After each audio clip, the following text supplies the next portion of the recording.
So today we are discussing on this topic of why we do what we do. This is the topic of today. So why we do and what we do. What we do is the ritual and why we do is the spirit. So when you combine spirit and the ritual, it becomes spiritual. So we'll try to discuss this in more detail.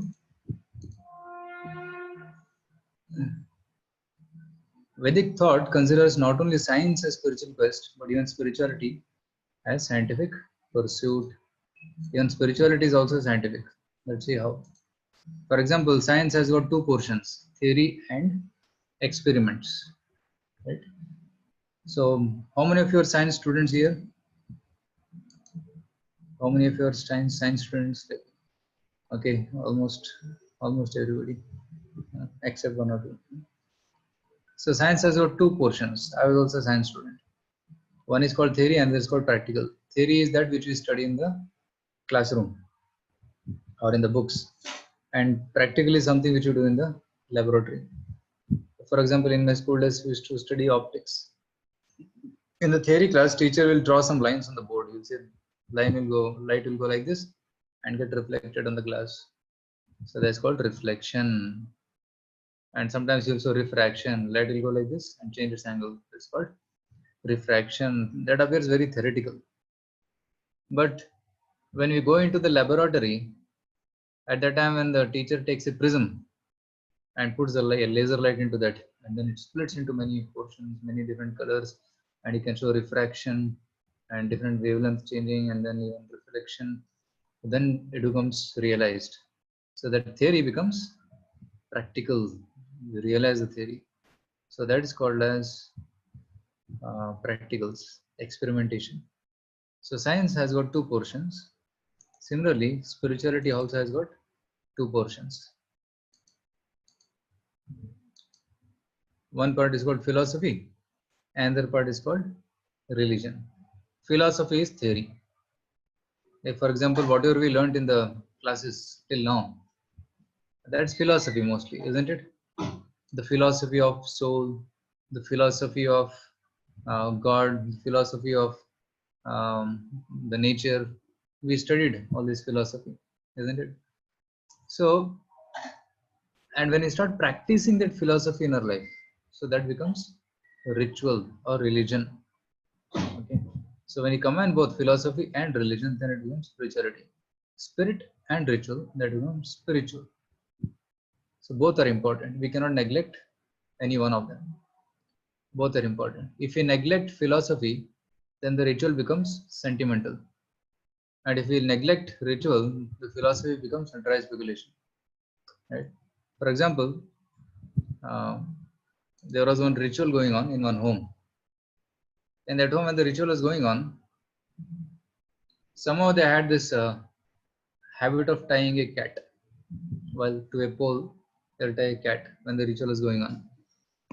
So the person was tying the cat. So one of the person who was attending the program, he asked, "Why is this cat tied here?" So then they said, "Actually, because our father had done this, so that's why we are tying." They asked the father, "Why are you tying this cat?" I said, "Because my father had done it." Then he asked his grandfather, "Why do you do it?" He said, "Because my father had done it." So nobody knew the reason, but they were still tying the cat.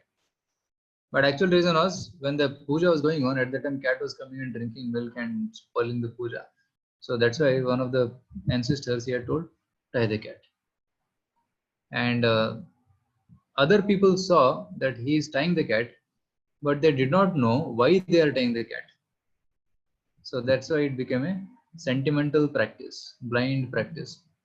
So superstitious practice. So such kind of superstitious practice is not appreciated. So practice with right understanding of philosophy, that is appreciated. Right? So philosophy and religion. Like one person came to the temple for darshan. So and when he came to the temple for darshan, so it was raining. Like now it is raining many places. So they thought, why to take the shoes with us? Shoes will get dirty in the mud. So they kept the shoes in the car, and they walked down barefoot and they wanted to wash their feet and go into the temple. But the security was standing there. Security stopped them. Stop. Where is your shoes? We should pick up the shoes in the car. Then security guard said, see, it is written here. Keep your shoes here and then enter the temple. So you should keep the shoes here only. Then enter the temple. So this person, he was, what do you say? He was following the spirit of the ritual, or he was just blindly following the ritual? He was blindly following the ritual. So that's called blind following. The spirit is that one should not enter the temple with shoes. That's the spirit. And the temple facilitates a chapel stand to keep the shoes. And they are following the spirit. But this security guard was following it blindly. He was following the letter of the law, not the spirit of the law. Right? There is a letter of the law, and then the spirit of the law. So one should follow the spirit of the Shastra or spirit of the ritual, not the letter of the ritual. And that's the meaning of this. So philosophy without religion is mental speculation. If some people do not practice anything, they keep on speculating, God may be like this, God may be like that. So that's called mental speculation. And religion without philosophy is simply sentimentalism, or at the worst, fanaticism. People become fanatic in the name of religion and they fight also. So that is called extreme fanaticism because of sentimentalism. Okay. So philosophy is spirit, knowledge, and religion, ritual. Both combined becomes spiritual. Every act done in spiritual life is oriented towards bringing out divine nature within us. That is the purpose of every activity. Now, I want to ask you, can you mention some rituals which you practice in your home or in temple? Can you just mention?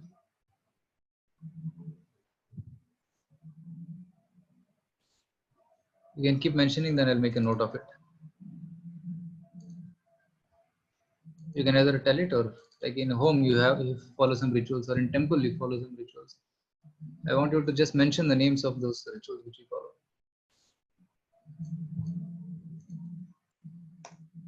We'll note down the rituals and make a list of it. Yes, please. For example, I'll write one. Right? Doing pradakshina. That's one ritual. So like this, you can mention some other rituals. Doing Ekadasi, sir. Going in? Keeping Ekadasi. Keeping Ekadasi. Okay. Okay. Thank you. What else? There are many we can mention. Okay, death ceremonies and birth ceremonies. You can speak, that will be better. You can speak.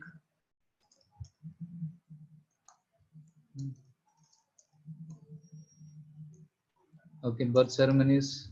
Somebody has written Vrat. Then Yagopabit. Sanskar. okay. Okay, then in the chat it is still telling, okay, go grass and Mundan Prabhuji. yeah, Mundan. Feeding the grass to cows. Then Mundan. Okay. They're telling Sandhya Vandan. Okay. What else? Marriage is also one of the rituals. Okay. Very nice. Marriage. Then what else?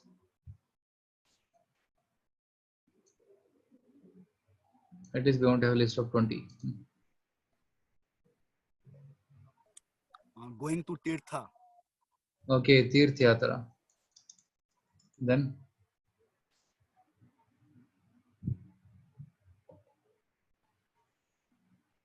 yes. Celebrations of all the festivals at home, a kind of rituals they are. festival celebrations. Okay.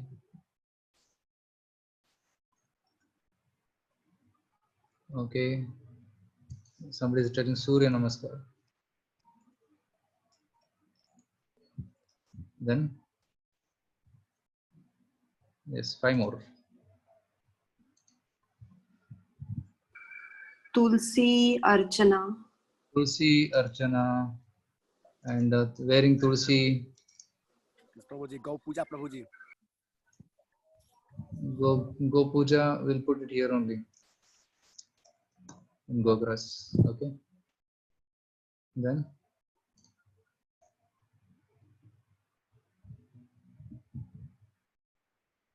I'll write some Tilak. Right. Dress. Okay. Making food. Cooking is a kind of ritual in few Hindu families. Okay. Cooking Bhoga. It's called Bhoga actually. Bhoga for the Lord. Okay.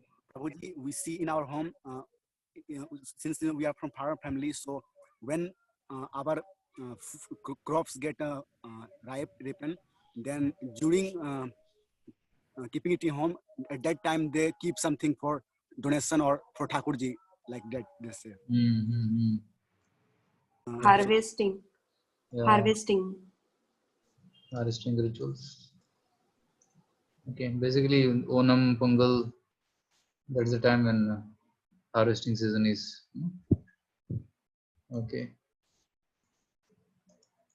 So these are the rituals, and everything will have a spirit also. Right. Each one has got a spirit, which we'll try to see. Right. So we'll come back to this list first, little later, but I'll just cover some things which I have. Yeah. Keeping food for the crows. Yeah, that's called Pinda ceremony.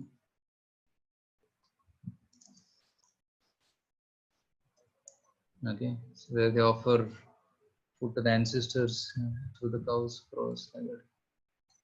Of course, there are unlimited rituals, but we are not going to discuss everything because some things will be beyond the scope of discussion. But we will discuss some. So first of all, let's see, why do we need a temple, right? Because everything is associated with the temple.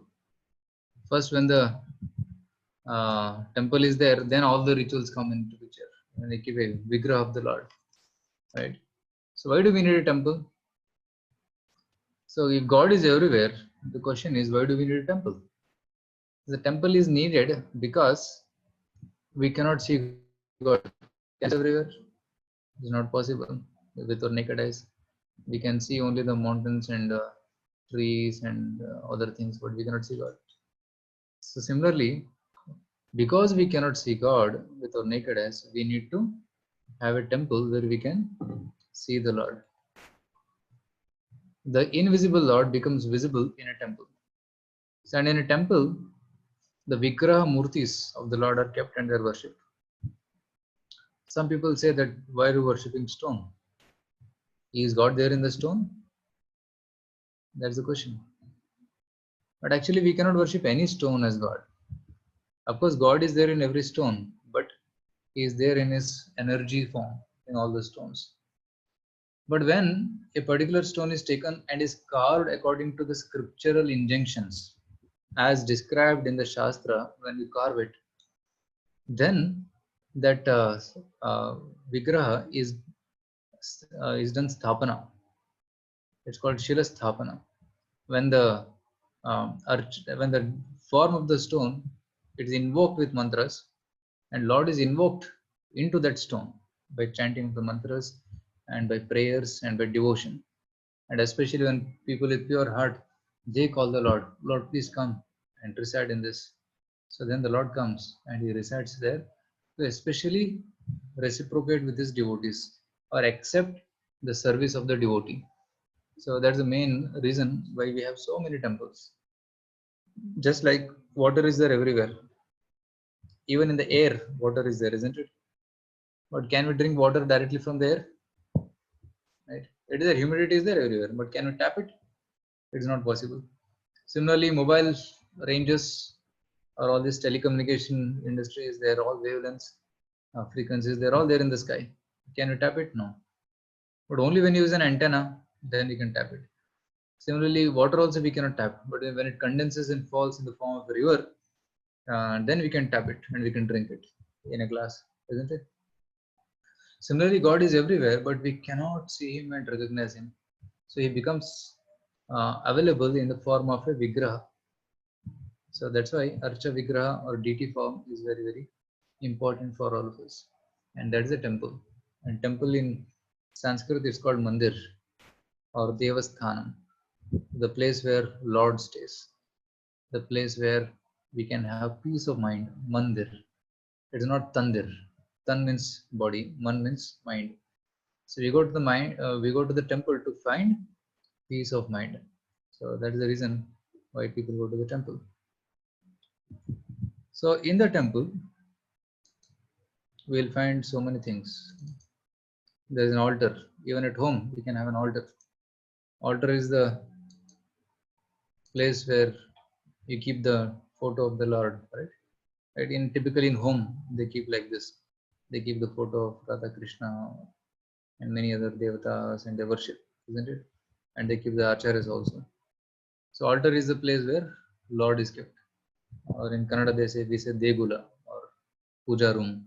So that's the place where Lord stays. Why we keep the Lord in home? Indicating that Lord is the owner of our home also. And house should be centered around God. Generally, traditionally, the puja room was in the center of the home, not in one corner. But nowadays, they make one kapat in the home as a puja room, or they keep it somewhere below the staircase or like that. That's not good. If one really believes in God, then he'll keep God in the center of the home. Right?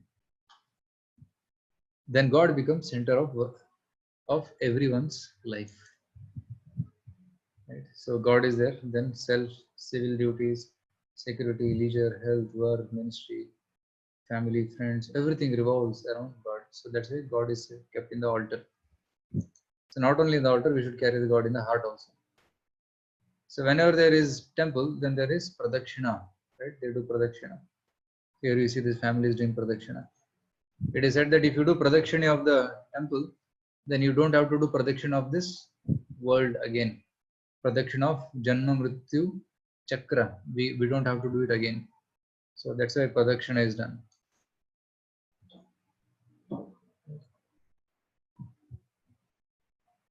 And we bow down. Why do we bow down? It's called namaskar. These are some rituals which I'm telling, then we'll go to the Excel sheet. So bowing down indicates that I am insignificant in front of the Lord and I offer my obeisances. I offer my ahankara to the Lord. That's the meaning of bowing down. Right? There is Panchanga Pranama and Ashtanga Pranama. So this is called Panchanga Pranama, where 5 limbs of the body touch the ground, like the hands, the head, the knees, the feet, and the mind touches the feet of the Lord. And here Ashtanga Pranama, the 8 limbs of the body, they are flat on the ground. And it's also called Dandavat, right? Nipata, Pranipata is very firmly bows down in front of the Lord, right? So this is called as offering obeisances. It is a sign of respect to the Lord and to seek the blessings and grace and good wishes of the Lord.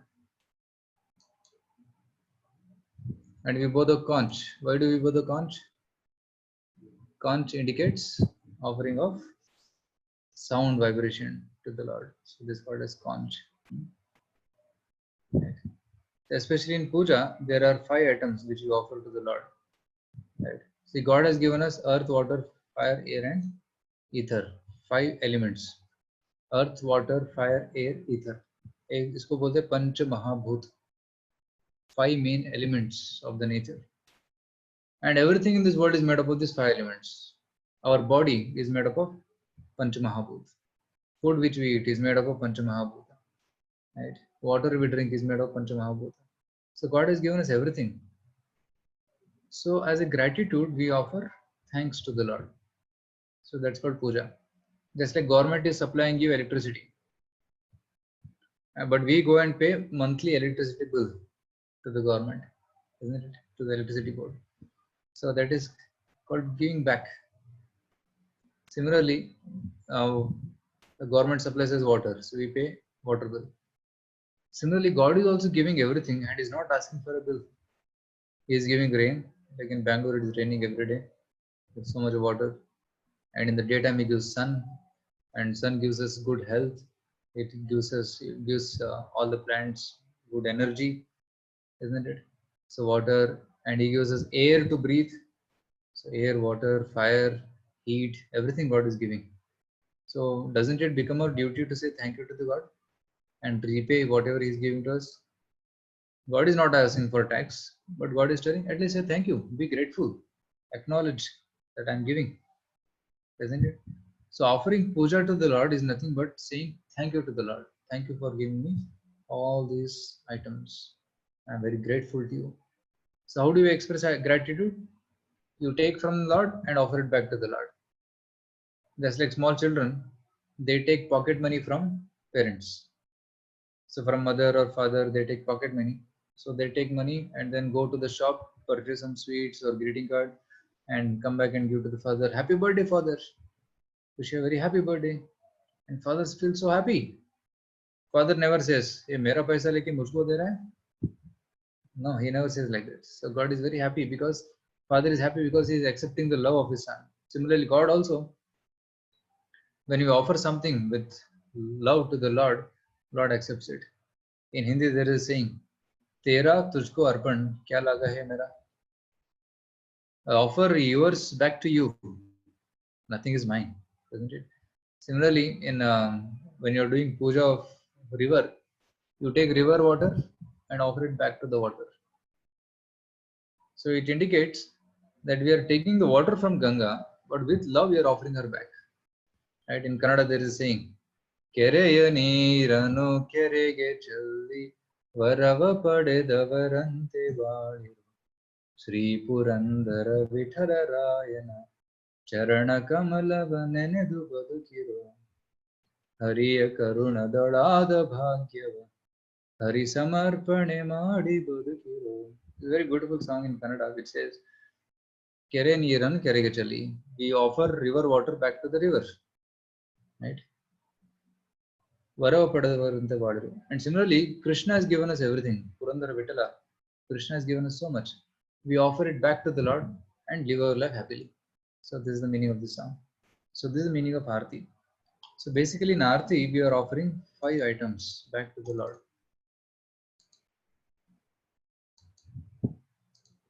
So by blowing the Shankha, we are offering sound element to the Lord. So the sound element indicates ether. And it is said that when you blow the Shankha, all the negative elements around you, they'll go away. No negative elements will be there. That is sound. And Agarbati. Agarbati represents earth, Bhumi, because it's made from cow dung and it's made from natural herbs, right? That represents earth, and some fragrance comes. Punyo gandha prativyam cha. Krishna says in Bhagavad Gita, I am the smell of earth. Just like when the first rain comes, there's a divine smell which comes, especially in villages. In cities, you may not be able to get it because of roads, there's no earth available. So, especially in villages, you'll get divine fragrance from the earth. So that is the divine sound of smell which Krishna is producing from earth. And we offer fire. So this is called Pancha Pradipa. So this 5 lamps, wicks are there. They represent fire element. It also represents our love to the Lord. So when you offer our love to the Lord, all the anarthas in the heart, which represent the oil or the ghee, that's all consumed. So when you offer love to the Lord, all our anarthas are consumed. So that's what it indicates. And we offer arghya in the water, in the Shankha. So that represents water element. And this water which is offered to the Lord is again sprinkled back to the devotees. as prasad.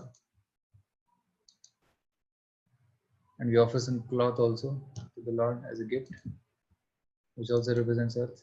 And we offer pushpa, flowers, flower garland at the lotus feet also, Charana Kamala. We offer the flowers to the Lord. That also represents earth. Then we offer peacock fan and chamari deer's fan. So this both fans are offered, which represent air element. So air element is offered to the Lord. So like this, the Aarti ceremony is performed. Like if you come online tomorrow around 7:30 a.m., you can see live Aarti, how they will be offering different items to the Lord. And we also show the Aarti at 5 o'clock in the morning on Zoom, on Facebook actually. So on Facebook you can watch. We'll be sending you the link. So if you come, you can see about 20 minutes full Aarti is performed with all these items. So that's Aarti. And applying tilak. So we apply tilak. What does the tilak represent? Why do you apply tilak? Tilak is a decoration for the body. There are different kinds of tilak. But Vaishnavas generally wear this kind of tilak. There are 2 vertical lines and small tulsi at the base. So these 2 vertical lines represents 2 feet of the Lord, 2 lotus feet. So by putting these 2 lines, I am indicating that I am a servant of Lord Vishnu. I am a servant of Lord Krishna. And generally at the feet of Krishna or Vishnu, tulsi is offered. So that's why we put a small tulsi. And some people like Madhvas, they put a black line which represents Lakshmi. And some Rudra Sampradaya people, they put red line, 2 vertical lines, white lines, and then middle red line. That red line represents Lakshmi or Radharani. So like that, tilak. And another reason is body is also a temple of the Lord. And we decorate the temple of the Lord by applying a tilak. Not only on this forehead, but in different parts of the body also, tilak is applied, indicating that body is a temple of the Lord. It should be kept pure and well decorated. Right. And we also wear traditional dress like dhoti kurta, and women wear sari, salwar kameez. Right. So because dhoti kurta is the dress of the Indians, it is traditional dress. Lord Vishnu wears dhoti kurta. Krishna is also in dhoti, and even all the gods you can see they are wearing dhoti only. So dhoti is a traditional dress of India. So in India, just couple of years back, maybe 2-3 decades back, you can see everybody wearing dhoti kurta. Nobody was wearing pant shirt. So the pant shirt and the modern dress, which is their ugly dresses, they are all introduced by the Westerners, the Britishers. They were not actually there in India.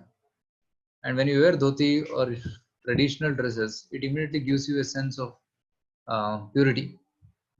You don't feel like doing any bad activities because they represent purity. And the color of white represents purity. Color of saffron represents vairagya or detachment. So, and these are 2 main colors which generally people wear. So that's about dhoti kurta. And you also have, so we'll come to that later. We'll go to this Excel sheet now. We'll try to cover some. So doing pradakshina we already covered. Doing pradakshina will not take birth again. So that's the spirit. Once you do pradakshina of the Lord, you will not do pradakshina of cycle of birth and death. Ekadashi fasting. Ekadashi is the 11th day of the moon. Right. So the 11th day of the moon is incarnation of the Lord himself. Right. So that's why that day is considered very auspicious. And on that day, especially fasting is done. Why fasting is done? Not only Ekadashi fasting, but any other day why fasting is done? To keep closer to the Lord. So that is the reason, main reason for fasting. Okay. So that's called as upavas. Upa means near. Vasa means to stay. Upavasa means to stay near the Lord. means doing more chanting, more reading, more kirtan, more hearing. So that's the meaning of upvas. And cooking generally takes a lot of time. Morning 1 hour, afternoon 1 hour, evening 1 hour. So in order to save time to be close to the Lord, one fasts, right? That is the reason.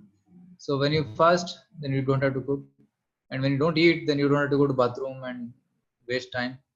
So that's a keeping upavasa saves time to engage in Krishna service.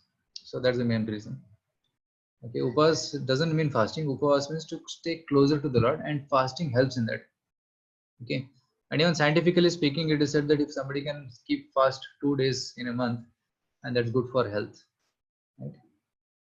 So that's about Ekadashi fasting or any fasting in general. We also keep fast on Janmashtami, Gaur Purnima, or some people keep fast on Shivratri and other such occasions. Right? Death ceremonies. Death ceremony is important because when a person dies, he is going to his next journey, next destination. So in order to help him go peacefully to the next destination, certain rituals have to be performed, especially those 13-day rituals, by doing which a person's journey to the next life is smooth. Right? So this is called Antyeshti samskaras that are performed. So there are very detailed rituals which are performed, but in essence, that will help him to go to the next destination. Even birth ceremonies. As soon as one is born, actually there are a total about Dashavida Samskara. Dashavida Samskaras, 10 kinds of samskaras. Like there is Jata Karma. When he is born, that's called Jata Karma. Then there is Namakarana. Then there is a what is it called? Annaprasana. He takes first grains. Then there is Aksharabhyasa, Upanayana. Then there is Vivaha Samskara. Then Garbhadana Samskara, Simanta Samskara, right? So like this, and then there is finally Antyeshti Samskara. So like this, so many samskaras are there which are performed. So yes, there are Shodasa Samskaras also, 16 are there, but 10 are considered to be important in that. So Vrat is determination. So determination to do some activity or some kuch vrat lene ka, kuch tapasya karne ka. So that is also recommended. Especially some people, some women do generally 16 days of samskaras or 16 days vrat, or even they keep vrat of some fasting. Generally they want some desires to be fulfilled, that's why they keep vrat. So that helps to increase the determination. Generally, Vaishnavas, we keep Ekadashi Vrat, Janmashtami Vrat, Kartik Vrat, and even Purushottam Mas will come. Purushottam Mas ka Vrat, वो सब चीजें हम रख सकते हैं, right? Aarti I already explained. Aarti is nothing but offering our gratitude to the Lord for whatever He has supplied to us. Yeah, Prasadam. Right? Prasadam is mercy of the Lord. So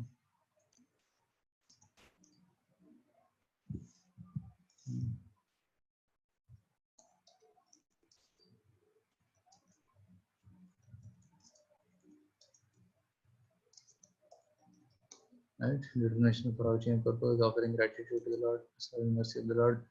I think for about Prasadam I already explained how people they when we offer food, whatever we eat, that's also given by the Lord.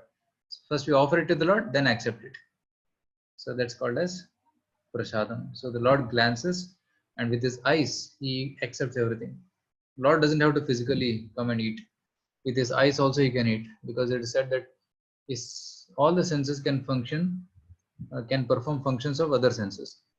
Angani yasya sakalendriya vritti manti pashyanti panti kalayanti chiram jaganti. So he, with eyes he can talk, he can eat, he can do anything. So the Lord accepts it. So Agni Upavita, that's called Upanayana Samskara. So Upanayana means, like Upa means closer, Nayana means to bring. So to bring closer to Guru, that's called Upanayana. And somebody who has got Upanayana Samskara, then he will wear a sacred thread. So the Guru is putting a boundary around the disciple that don't cross this boundary. Stay within the injunction of the Shastras. Don't break the rules of the Shastra. So that is the main meaning. And he starts studying of Vedic literatures by after this Upanayana Samskara. Right? So after Upanayana, it's said that he's become qualified to study the Vedas. So that's why they use Yajna Upavita. So then Gogras, Go Puja.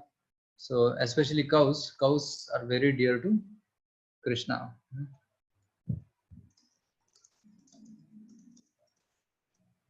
And cow is very holy animal. Cow is considered to be mother, right?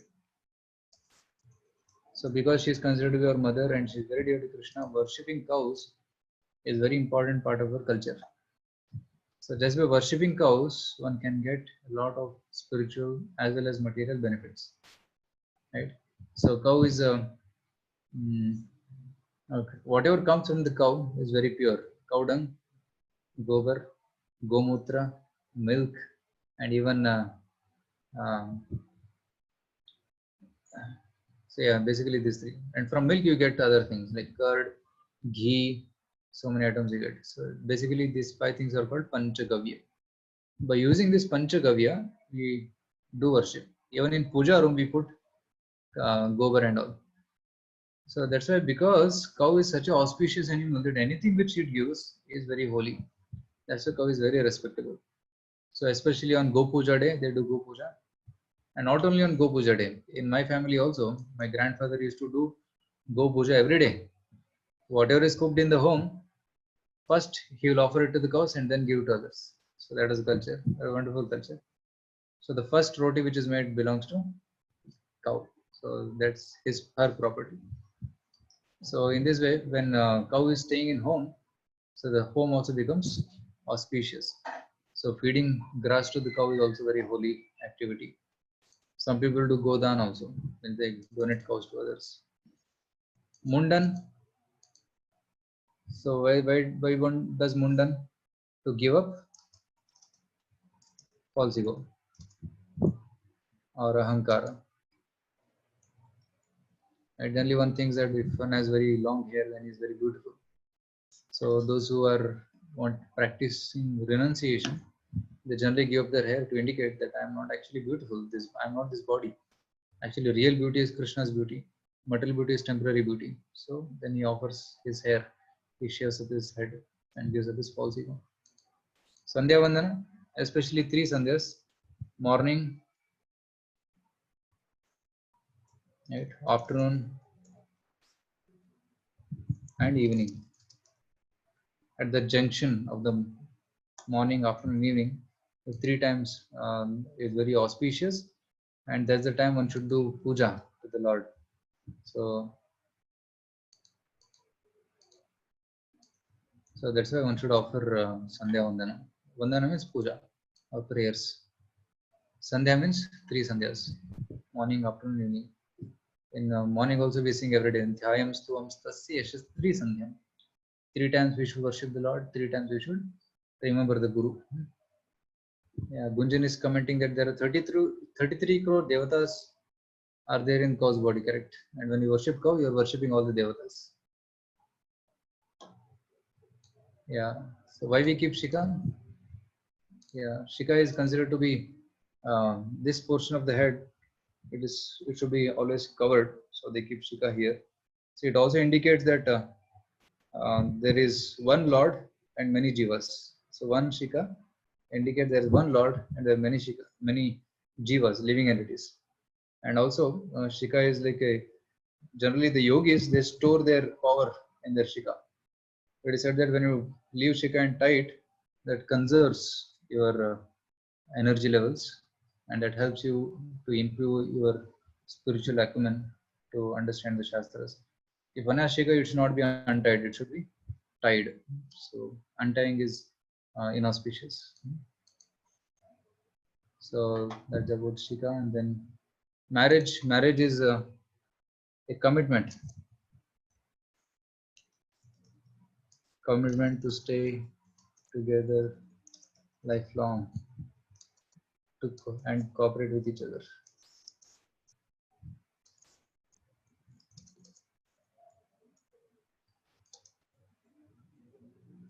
Spiritual advancement.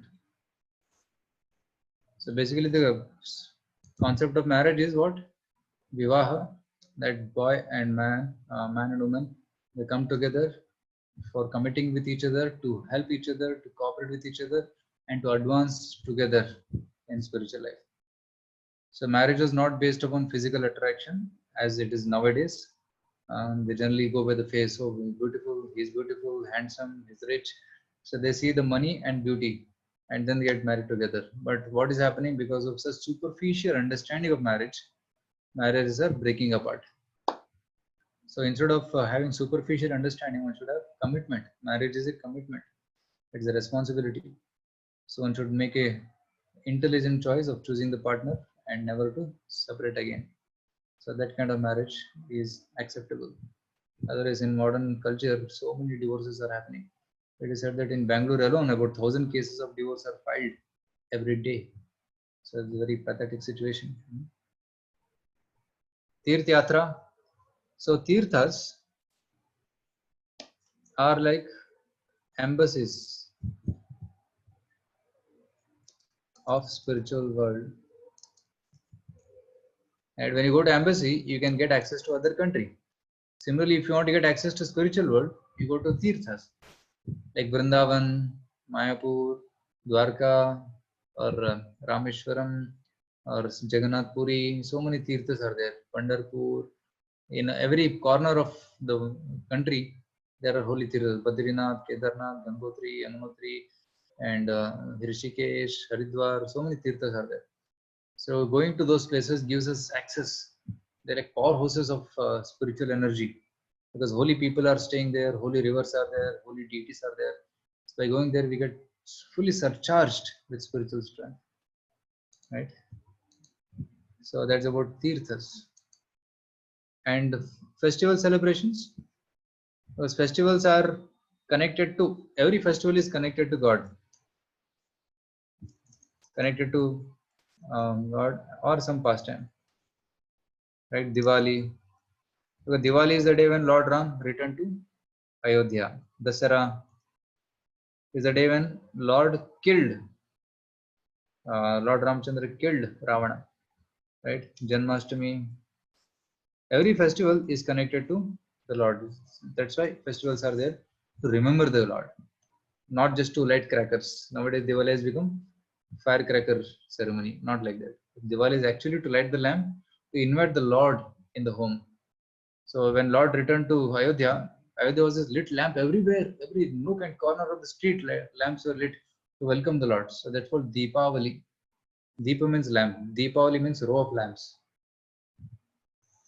Surya Namaskar, because sun is the source of energy and light, okay, to this world. So that's why he gives us life. We worship Surya also. And in fact, Surya is also a devotee of the Lord. Surya Deva is also a devotee of the Lord. His name is Vyosma, and he is one of the gurus. Tulsi is also very dear. Krishna Priya. She is called Krishna Priya, very dear to Krishna. So by worshipping Tulsi, we can get Krishna. By doing production of Tulsi, one's sins are removed. Even Brahmahatya sins are removed. So that's why one does Tulsi and does Jaldan every day. In most of your homes also, you must be having Tulsi. So every day after taking bath, you can go put some water to Tulsi and do Pradakshina and offer Namaskars. So that will help to progress in Bhakti. So Tilak, I already said, that body is a temple and we decorate the temple. Dress, devotional feeling. So wearing devotional dress gives a devotional feeling. Cooking bhoga, again connected to prasadam. So we cook and offer it to the Lord and then eat it. Right? That's called Naivedyam. We offer Naivedya. So harvesting rituals, again same concept. So whatever God is giving us, we should offer back to the Lord. So whatever first harvest is coming, they go and give donation to the temple and offer it in Lord's service. and its Nevedya is cooked, and prasadam is distributed to everybody. So that's harvesting season rituals. Even Sankranti, Makar Sankranti, and all that is a harvesting season. So they whatever produce is coming from the ground, earth, they offer it to the Lord. Pindadana. So generally they do it yearly.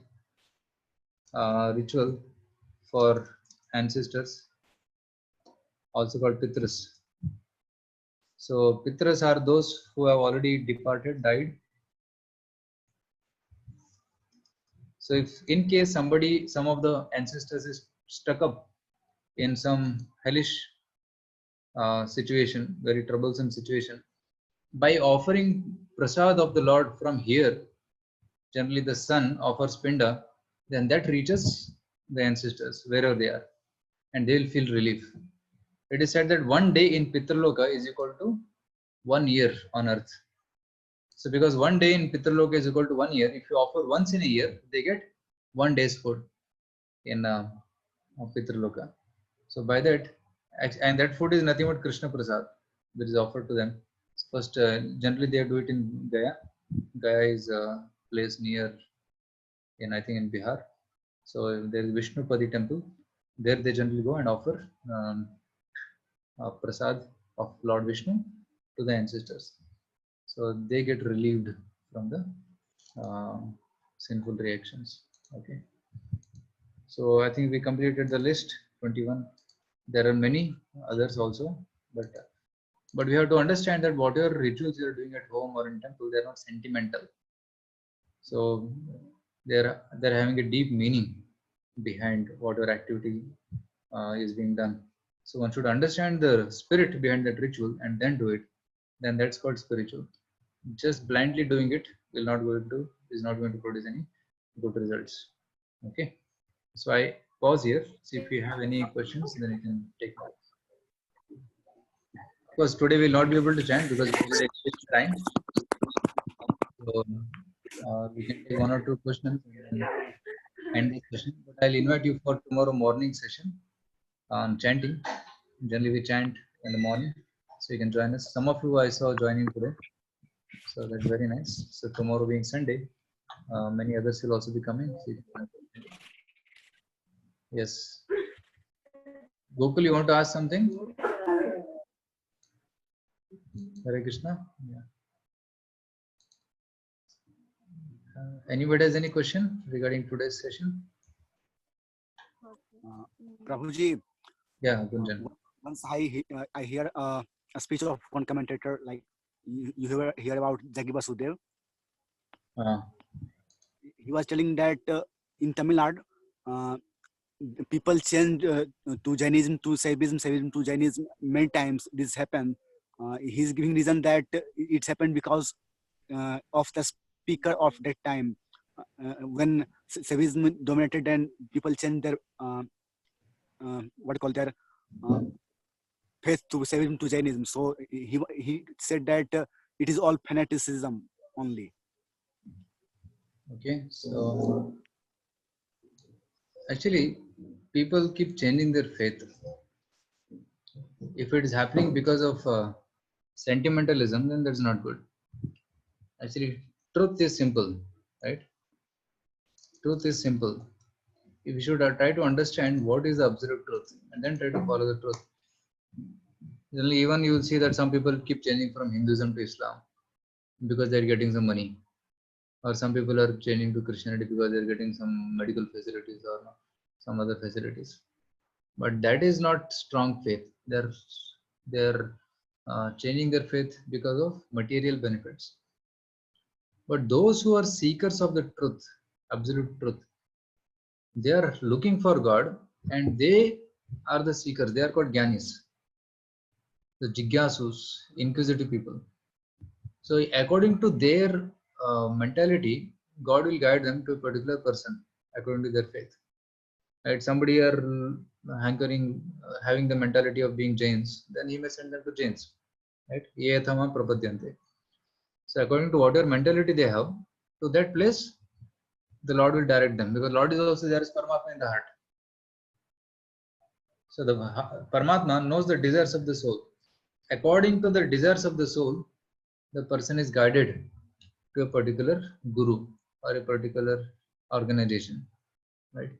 So then it's up to the follower to evaluate and to check whether it's bona fide and then accept it, right? So even Jainism is it was Vaishnavism before, if you carefully see. So who is the original Tirthankara of Jainism? Who is the first Tirthankara of Jainism? Mahavir. Nine. Rishabh Dev. So Rishabh Dev is the first Tirthankara, and Jains also accepted. So Rishabh Dev is none other than Lord Vishnu. If you read Srimad Bhagavatam, in Srimad Bhagavatam it is clearly said, Rishabh Dev is Sakshat Vishnu, and Rishabh Dev's son is Bharata, from whose name the entire country gets the name Bharata, right? Bharata Varsha. So this Bharata Varsha is named after Bharata. Bharata is son of Rishabh Dev. And Rishabh Dev actually started a kind of practice which was very, very austere, like Digambara Pantha. So he actually showed Digambara path, especially to attract such yogis who are also following Digambara path to Vaishnavism. And the Jainism was coming down, but eventually it got deviated, and they formed more of non-violence and other kind of things came into picture. So in the Jainism, but actually it is Vaishnavism only. And so one may keep changing one's faith, but actually if he is serious, then you look for the absolute path and try to follow that path, isn't it? So if the seeker is genuine, then he will try to find the absolute path. He will not keep hopping from one to another. If you are telling that sometimes they follow this path, sometimes they follow that path, and come back to the original path, means they are doing it because of material benefits, not because of love for God. Okay? That's what it shows. If they are having faith, then they'll follow the absolute path. They'll look for the absolute path by searching for it. So that's what I can say. Gunjan, was it your question?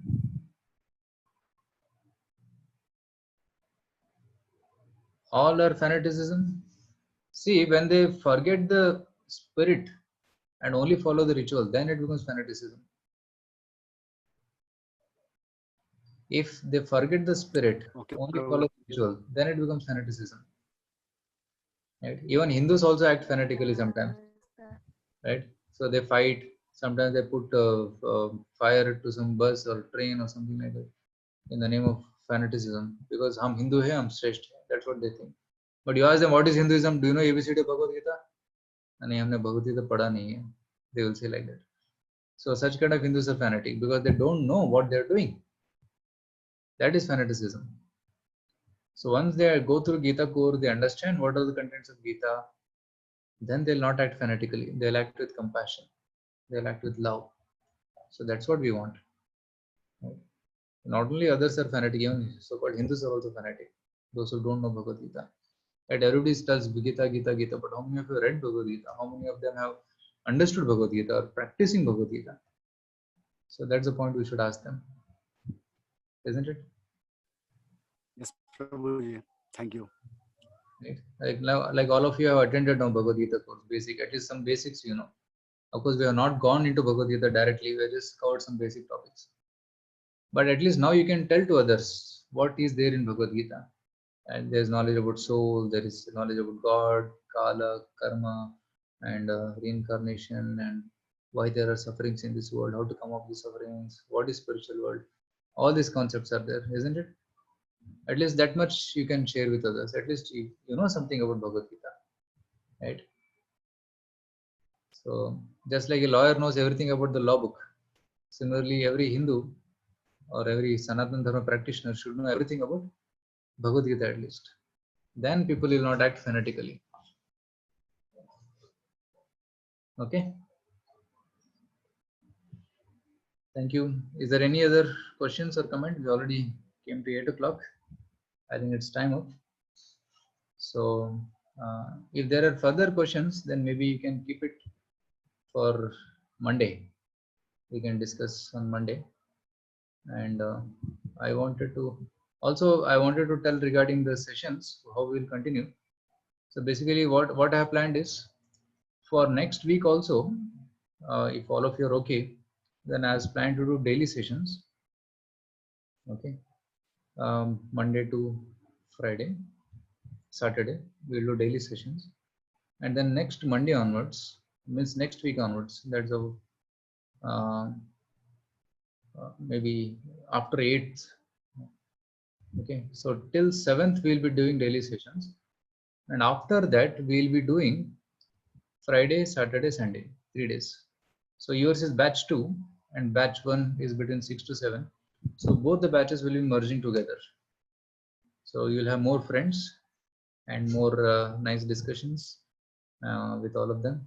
So we'll have a combined group because we have completed certain topics to them, and I wanted to cover some of the topics which they have done but you have not done, so which I'll be covering in this week. And next week onwards we will merge both the groups, and the sessions will be on Friday, Saturday and Sunday, 3 days every week. Instead of 7 days we'll have only 3 days, and the sessions may be little longer.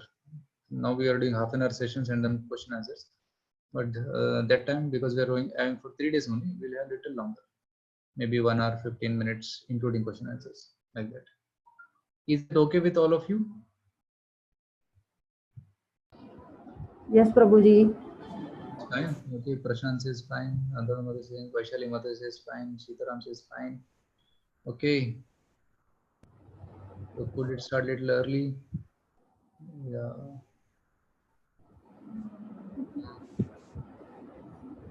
Gunjan is okay. Hey, Yashu, answer చేయాలంటే ఎట్లా? So yeah, after 7th, correct. After 7th, we'll try to shift little early. Maybe we'll start at 6:30. 6:30 to 7:45, something like that. Is that okay? Half an hour shift we will do.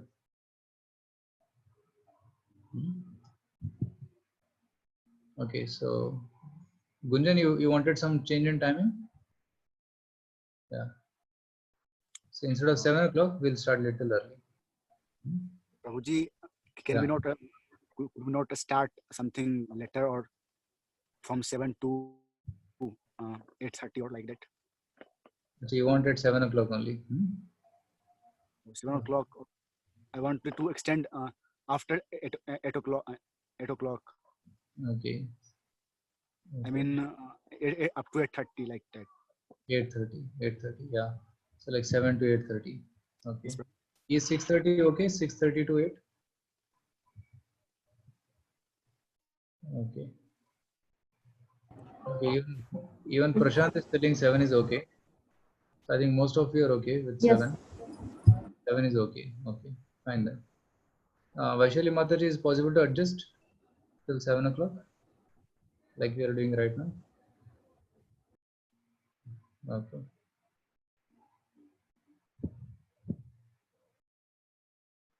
So the coming week from Monday onwards, we will be having session at 7. But after 7th, we will be having session from 7 o'clock only.